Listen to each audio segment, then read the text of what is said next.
Hello, my fellow comic book collectors. This is it. This is the finale. This is like no more videos after this. This is done. We're done. After this video, done this big thing. This is this has been 10 videos to show this unboxing. It's been incredible. It's been an incredible journey. Just it took me 2 days to film this. Like of me just going through boxes of just box after box. So it has been a long haul for me. Really awesome.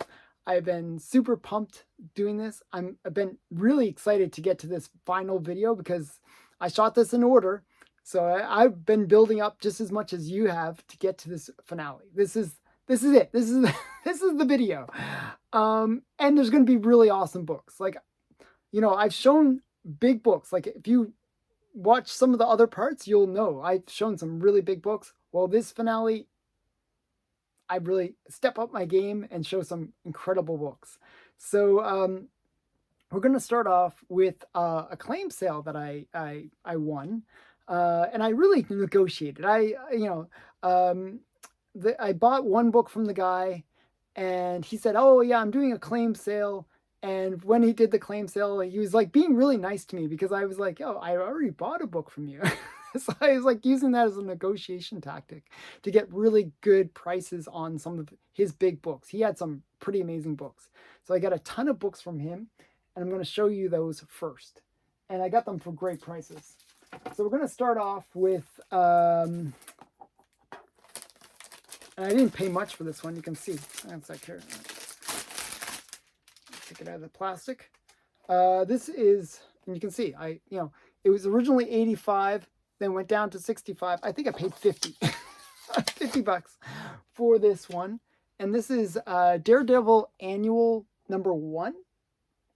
So kind of cool. And what's special about this one? It just has like, it has Leapfrog in it. It has Electro. It has the Matador. It has all the characters. So it's Daredevil Annual #1. Just kind of a cool book for 50 bucks. Hey, why not? But yeah, just a really cool book. Some of these annuals are highly underrated because they can feature some pretty major stuff. Another book that I really negotiated down on him with this one, and I really wanted this book, is Pictorial Romances #9. And does it say cover art by Matt Baker? So just a really, any of these, like Matt Baker, he's best known for his Phantom Lady, his Seven Seas, Cinderella Love, but he also did a lot of these pictorial romances, and he did teen confessions or teenage confession or teenage romances. He did a bunch of these romance books later on in his career. And this is just one of them that's, really kind of cool to get Matt Baker covers. So this is a kind of a cool book. This is Pictorial Romances #9. Matt Baker cover. Oh, actually, I was wrong. This one proves to me that I was wrong about something I said in a previous video. I thought that Matt Baker didn't sign many of his covers. And I just noticed this on this. I didn't even know this until this exact moment. Often, I say things and I learn later that I misspoke. Well, I misspoke when I said that Matt Baker didn't sign his covers, all of his covers. I only thought he signed his Canteen Kate covers. But this cover is signed by Matt Baker. So I'm going to show you that. It says right there, Matt Baker. That is really rare for Matt Baker, which makes this book extra cool. extra cool. So wow, that's really interesting. I didn't realize he had signed the cover. Very cool. So I just learned something new and learned it with you. So the next book is one that I always thought was really great. And I really talked him down on this one. I think I paid $300 for this book. $350 or something like that. $3 something. And this is Fight Comics number 39. It is one of the best, kind of headlight covers for the Fight Comics. It's just really great cover. Just really awesome. This is it's a bondage cover, lingerie panel. Art by Matt Baker, Robert Webb, Alex Bloom, Lily Renee. Cover by Joe Doolin and Lily Renee. I think she was done by Lily Renee just by the style. Just something about her. Kind of has that Lily Renee look to her. Yeah. So just a really great cover. I believe this is yeah, one of the, it's like that's Senorita Rio. So just a really great cover. Just a, great cover. And it's a bondage cover, which makes it even cooler. Okay, next one. And this is the one I bought before he did his claim sale. Is Police Comics number 13. So this is the first appearance of, and it doesn't show. I think his name is Wazoo or Wizzy Winks. Wizzy Winks. I always forget how to pronounce his name.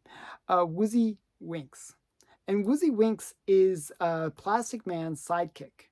Now, this is something I've been trying to explain to people. And people always think, oh, sidekicks, they always look so weird. In the Golden Age, if you look at every sidekick, I don't know why this is, but this is the way that they did sidekicks in the Golden Age. The regular character looks fairly normal. But if you look at the sidekick, and I'll actually quickly grab something. I'm just going to grab something just to show you.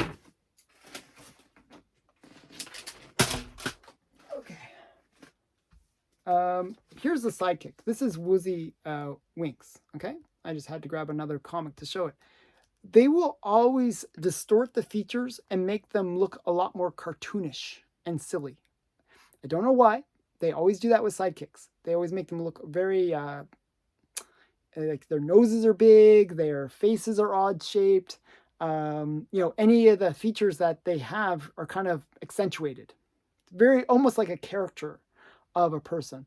So this is Woozy, and that was very normal for the Golden Age. So like I was showing Ebony, like my Spirit number 1, which features the cover appearance of the Spirit and Ebony. And Ebony is a black character, thus the name Ebony. And his features are distorted. He's cartoonish, he's a character. And people are like, oh, that's so racist. And what people don't understand is they didn't just do that to black characters. They did that to white characters too. And it's not that they were being racist. It's just how they drew the sidekicks. It's kind of a thing. People get really offended by things and they just don't understand the history behind it. So I just wanted that to be clear. I want people to understand that. It was something that's been bothering me because every time I show like one of these like black characters from the Golden Age, people are like, oh, that's racist. But it's not. It definitely is not. Often they would have these black sidekicks, not because they were trying to belittle black people, but because they wanted to encourage black readers to read the comics. So they were definitely done for very diverse reasons, like to try to promote the comics to a greater audience. So one of those things that's highly misunderstood about the Golden Age, and I would just want that to be cleared up. So this comic is the first appearance of Woozy Winks. So I just wanted to give a little bit of history there. I hope you enjoy that history, but a really cool book. And it was very affordable. Okay, another thing that I got from the same guy on the same claim sale was this one. I mean, these were all packaged together, so I think this is from the same guy.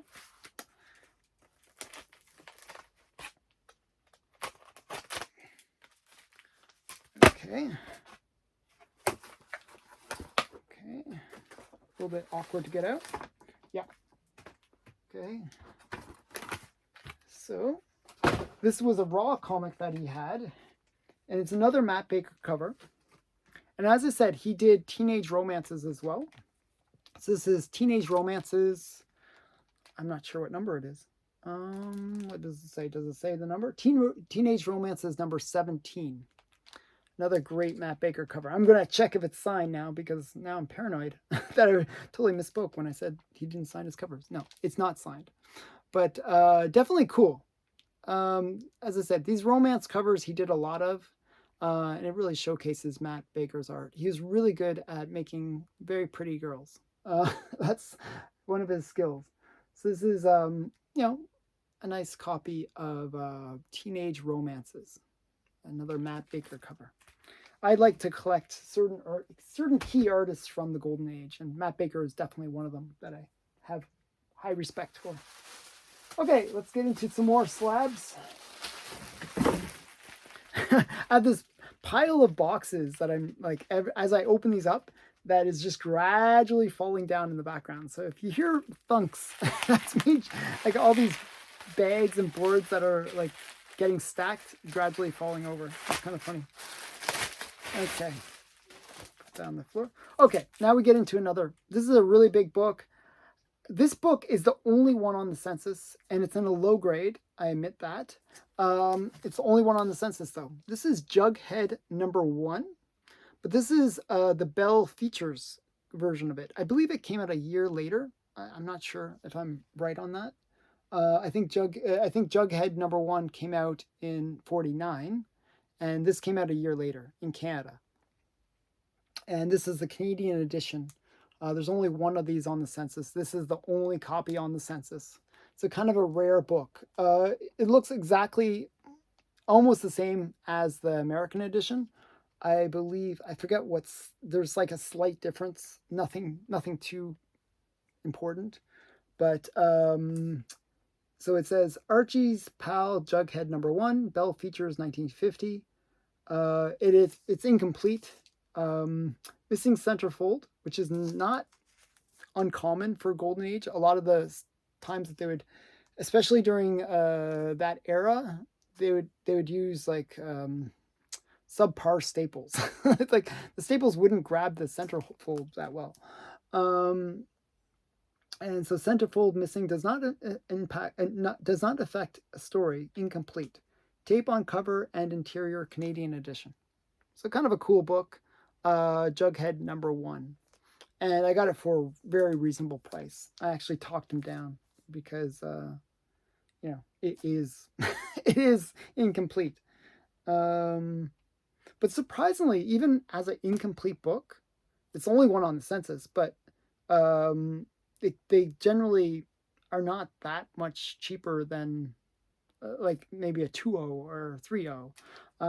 Once they get to a certain grade, then they start going up very quickly in price. But surprisingly, these lower grades really not as cheap as you might think. And I was always surprised by that. That the really low grades, because I guess people just want to get into that book. And so sometimes even a 0.5 can sell for almost as much as a 1.0, which is very odd to me. Okay, this one I really like. Okay. So I was actually, as I'm recording this, I just recently saw a video by Comic Book Investments, by David at Comic Book Investments, and he was talking about this book, and he was telling how this book has really dropped in value. So it's kind of funny. I actually picked these up still at a great price, so below what he was saying even, and they're both in 9.8. But Elsa Bloodstone just recently appeared in the Werewolf by Night series. And there is some speculation maybe they're not going to do anything more with her. She's just a one and done kind of character, and that's it. I actually believe that Elsa and the Marvel monsters in general will be used in in more shows. The Werewolf by Night like one-off that they did was quite good. I thought it was reasonable compared to some of the stuff that they're putting out nowadays. It was like amazing, but it was a good it was a good show. I mean, it was well done. It had a bit of that classic horror element to it, and I thought it was well done. So I've been trying to get Elsa Bloodstone's first appearance through, so her first 4 books, and I have actually number 1 and I had number 4. I didn't have the 2 middle issues, so these are the 2 middle issues. So this is Bloodstone number 2, and it's kind of a cool cover, bit of a sexy cover. Who did the cover? Michael Lopez did the cover. Kind of a nice cover. Kind of reminds me of like Campbell's kind of style a little bit, like J. Scott Campbell, but not him. It's not him, but really nice. Okay, have a sexy cover. And actually, the Bloodstone, the 1 through 4, really great covers.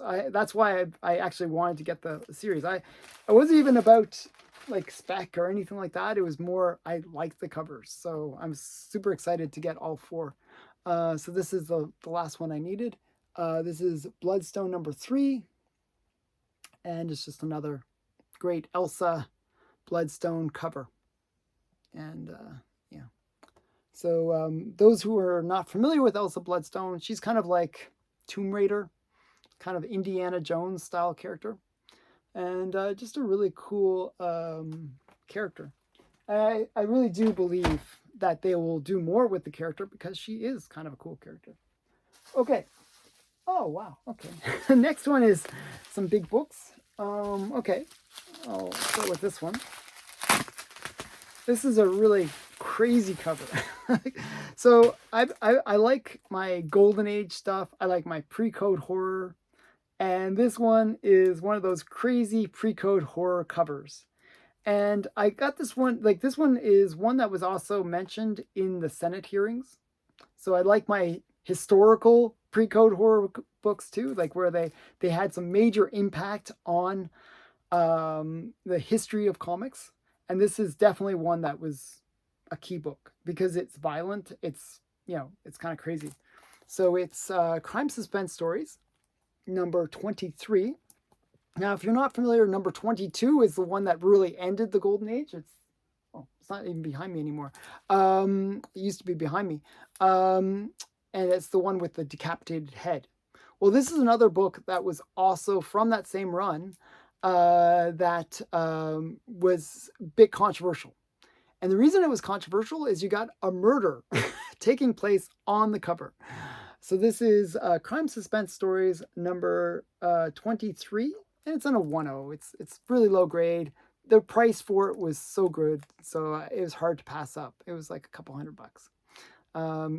But this is a very pricey book normally because of the controversy around it, and also because these Precode horror books generally go for a premium. But I thought the cover presented well, so that's why I picked it up. So sometimes it's about buying the book and not the grade. And this is one of those cases where I thought the cover itself was pretty solid. It's obviously the spine that is the reason why it got such a low grade. You can see the spine is just not there. It's really rough shape, but at least the cover itself presents really, really well. So great book to have in my collection. Crime Suspense Stories, number 23. And next one. Okay. This is another big book. Again, for those people that know me, I've been trying to get the complete collection of Wonder Woman. And what I mean that is the first series of Wonder Woman. So it ran for 329 issues, I believe. And I'm only missing maybe like 5 or 6 copies now. So out of 329, that's not too bad. And this was one of the ones that I was missing. Wow, they put a lot of bagging on it. I'm trying to remove all the bags as I say this. I'm being attacked. Okay. Wow. It's like in one bag after another. Okay, so there. Get all the bags off. I'm being attacked by the tape. Is that cute? Okay, wow. That was a bit of a challenge. This is Wonder Woman 33. Really great yellow cover. really nice. I think this one really presents really well. I'm actually surprised that it's a 3.0. It's like a 3.0, but really presents well. Like, I mean, this is sharp. This is a 3-page feature on Annie Jump, Canon, written by Julius Swartz, drawn by Paul Renman. And it's H.G. Peters cover. Just a really great. There's to say who's the cover actually. Maybe I'm wrong about the cover. It's Bernard Shaw. Bernard Shaw. Yeah. Cover, not Shaw. What am I saying? Sachs cover, I think. Sorry, I'm mispronouncing his name. And this is Wonder Woman number 33 from 1949. Just really presents well. I totally messed up all the names on that, but hopefully you get what I'm trying to say. But it's just really great. Really great cover. I just really like that one. Okay. Still a lot more to go. And how are we doing for time? Okay. You can see why I divided this up into multiple videos. There's just a lot to show.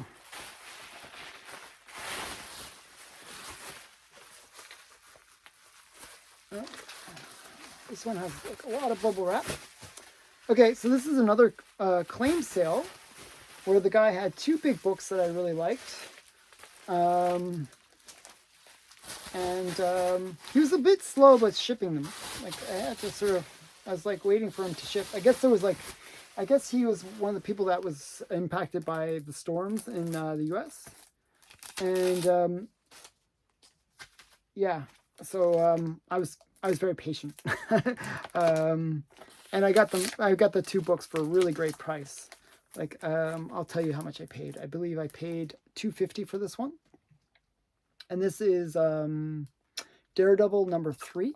This is the first appearance of the Owl, and it's in a 4.5. That's about $100 under FMV, so I thought that was a really great price. As I said, I paid $2.50 for it, so not too bad. So I've been trying to pick up like a little bit of a run of Daredevil. I think I have the first 10 issues of Daredevil now. So this is Daredevil number 3. Kind of cool. First appearance of the Owl. And the other book that I picked up from him, and again, I think I paid about $300 for this, was Mr. Mystery. And this is one of those crazy, like, his head is being boiled, stuffed into this, like, you know, boily, like, almost looks like some kind of lava, almost. So this one is restored. It's a classic cover, severed heads, hypodermic needle panels. So again, this is a low grade, restored. Generally when the book is restored and a low grade, doesn't really impact the price too much. He sold it well below FMV, so I was quite happy to pick it up. And these more, like Mr. Mystery had some pretty great covers. This is one of them.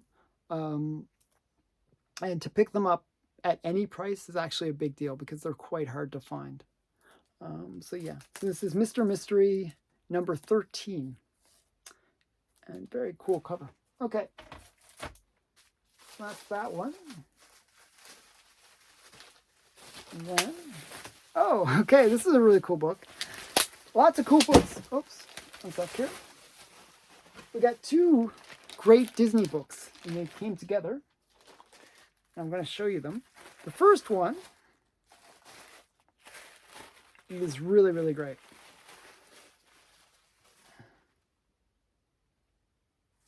One sec here. I have to kind of look through it myself here. It's really, really fragile.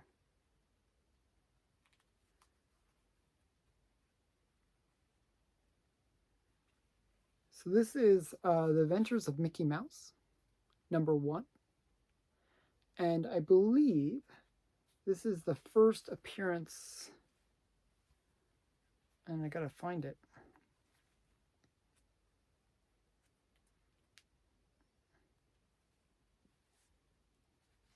I think it's the first cover appearance of Clara Cow, but I'm just trying to remember what it is the first appearance of. On my Instagram, if you go to my Instagram account, you can find out what the first appearance is. It's just a very early, it's from 1935 or 34. I can actually check the inside. Sorry, 1931. Wow. This is really early Disney. It's a 1931 comic book. This is like Platinum Age Disney comic. Just a really great early Mickey Mouse and early Disney comic. And actually the pages inside are quite good. The cover, obviously it looks pretty messed up, but interior is really, really sharp. Like, I'll show you. Interior is quite good. I mean, it is fragile, I would say, but the pages are really, really clean. Like, which is surprising for these Disney books. Generally, they were in the hands of kids and weren't necessarily treated the best. So it's good to see that it's in reasonably good shape. So this is Adventures of Mickey Mouse, book 1. So kind of cool. And another cool Disney book that I also got. And this is the first cover appearance of Huey, Dewey, and Louie. This is Mickey Mouse Magazine #1. And this has got the first cover appearance of the 3 nephews for Donald Duck. And it's just really great. Really fun cover. So this is, it's in one of these big magazine holders, but just a really great cover. I just really enjoyed this cover. So this is from 1938. So their comic appearance was was 3 years later, I think in 1941, and they appeared in Disney Comics in stories. I forgot which issue, but I have it as well. But very, very rare to find their first cover appearance. So this book is quite hard to find, and it's just really great to have it. Where their cover appearance is before their first comic appearance, which is kind of interesting. So this is their first cover appearance. So from 1938. Great book. Okay, and now we get into the very last slab. I have no idea what it is. It's well wrapped. I just gotta quickly unwrap it for you, and then we will be done. So that was a pretty great unboxing.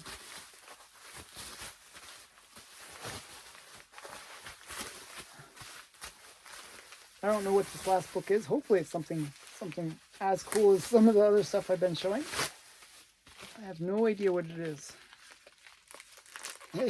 Like, sometimes when I do these unboxings, it's like 10 episodes or 8 episodes or whatever number of episodes it is. And then I get to the very last comic and it's like some like dollar bin book. I'm like, oh, a little bit embarrassed because I go through all these really big books and then I get to some not so big book. And this is not the case. This is actually a great book. Okay, so this is good. I'm glad it's a big book to end it all off. It is a great one that I really wanted in my collection. It's one that, people kept on asking me, oh, don't you have that book in your collection? And I'd be like, no, I don't, actually. I always wanted it in my collection, but I don't have it in my collection. It is, take it out of the plastic. It is Superman 233. This is one of Neil Adams' most famous covers. This is the one that is homaged a lot, where he's breaking the chains. I believe this is actually an homage of an earlier Superman. It might say. It doesn't say. I think it's like number 10 or something like that of the Superman things where he's breaking the kryptonite chains. So this is Superman 233. What does it say? Clark Kent becomes a TV newscaster. All kryptonite destroyed. World of Krypton Krypton backup stories begin. And this one is kind of interesting. This one has a couple cool things about it that I have to tell you. So first of all, a lot of people, when they sell their comics and they don't know anything about comics, they see this book and they think, wow, I have Superman #1 because there's the giant #1 right there. And it says #1 best-selling comics magazine. So it's kind of funny that obviously DC was playing up on that whole idea of like, oh, we were selling you #1, but it's not really #1. So that was one of those things that people get fooled by often. That #1, that they think they have Superman #1. It is not #1, but it is a Neil Adams cover, which makes it great. It's generally a pretty pricey book as a result. The other cool thing about this book is Neil Adams didn't like this cover. So Neil Adams didn't like the way the proportions were done on this cover. And if you notice, the proportions are a little bit off. So if you look at Superman's leg, this leg is quite long. And this other leg is quite short. Now, even with the angle and the perspective, that is off. It just doesn't make sense that this leg would be so short compared to this leg. So Neil Adams didn't like the proportions when he drew this. And it was always something that bothered him. So it's kind of funny that this cover became one of his classic covers. So really kind of funny. Yeah, so this is Superman 233. Just a great book to have in my collection. Very iconic cover. So that has been this unboxing. I hope you enjoyed. We made it through 10 episodes. I hope you watched all of them because there was some really great stuff that I showed. And I recommend you check out my older videos. There's some really great things that I unbox over the years. So definitely check them out. Thanks again for watching. Please remember to like, comment, and subscribe. And thanks for watching. Bye.